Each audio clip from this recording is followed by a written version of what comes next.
Restart. Stop this.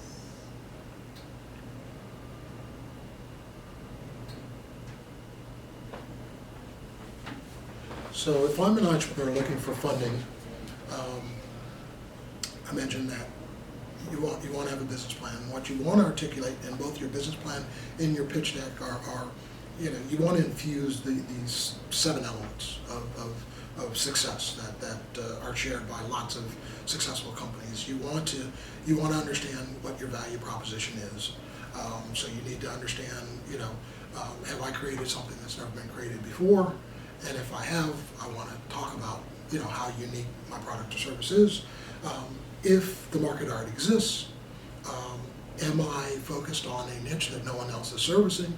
Or is everybody being serviced? And what I'm doing that's different is I'm able to deliver my product or service faster than anyone else. I'm able to give people a range of services associated with my product or service that's different than anyone else in the marketplace, or I'm pricing either cheaper or more expensively than anyone else in the marketplace, and you want to sell based on that value trait. The second thing I want to do is I want to hone in on one niche of the market that I can serve and dominate.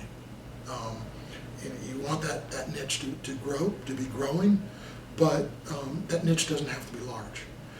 What you want to do is get to a point where you become the name dominant, company in whatever niche you're servicing, so that when you begin to expand outside of your niche, people have already heard of you before, and now you're a known quantity. Even though they've never bought from you before, they've heard of you, and that name recognition makes it easier for you to sell whatever your product or service is to them. You want to be able to build strategic alliance partnerships with larger companies, and you want to sell the fact that you're nimble and you can get to opportunities quicker than they can. And so you want to share in opportunities. You want them to feed you with leads. You want to be able to execute on those leads, and you want to share in the profits.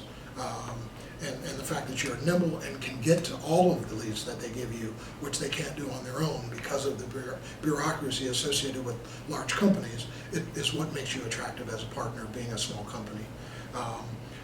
You want to focus on providing world-class customer service to the customers that you're able to get from those strategic alliance partnerships, so that your customers are buying everything that you sell.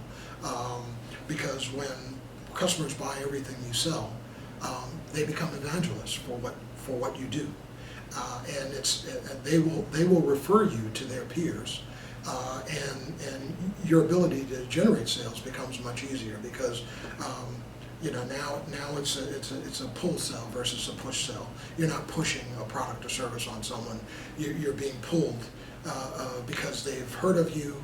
They've been told about the beauty of what it is you do, and the advocate has sold you to such an extent where all you have to do is go out and get the order. It's focusing on the financial metrics that lead you to making a sale, not the lagging metric of the sale itself. You have to obviously report to yourself, your financial backers, what your sales are, but it's understanding what leads to a sale in the first place, measuring and monitoring those things, and once you do that, the sales will come. It's understanding what are your true skill sets, whether it be the person that is out generating the relationships that bring sales to your organization, or being the internally focused person that is hiring and motivating and training and building your workforce, as well as bringing in the systems, processes, and procedures that allow you to process that revenue that comes in as efficiently and effectively as possible, so that you generate the highest amount of profits possible for your business.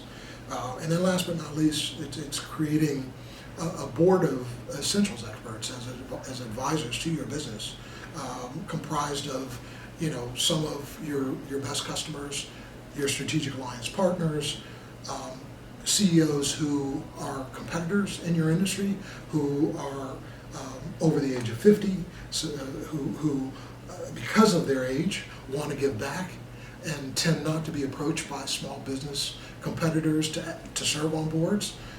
So they are actually will be very receptive to you when you do approach them.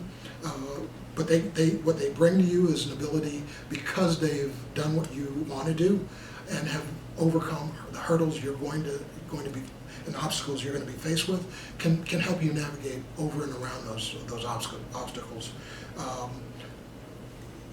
Also infusing in your board community leaders. Every business serves a community. When you understand the traits of people within that community, you begin to understand more about the community itself that you serve, finding people who are perceived to be leaders within that community, who again, because of their role as a board member, become evangelists, because for them, they're bragging rights to telling their peers that I serve on this company that's doing, fantastic in the marketplace. And part of it is because of the advice that I'm giving them, So finding all of these types of people to get advice from on your board. So when you infuse all of those traits into a company, and you're able to concisely articulate that in both your business plan and your pitch deck, and then you're getting in front of the right people, asking for the right amount of money, based on the type of investor they are, paying, telling them that you're going to pay them back in the time frame that they're looking to get repaid based on the type of investor they are, and get the type of return that they're anticipating, again, based on the type of investor they are. The probability that you're going to get funding is very, very, very, very high, versus not getting funding. So all of these things are elements that I train entrepreneurs in how to do, and again, my success rate working with entrepreneurs when they do all of this stuff is incredibly high.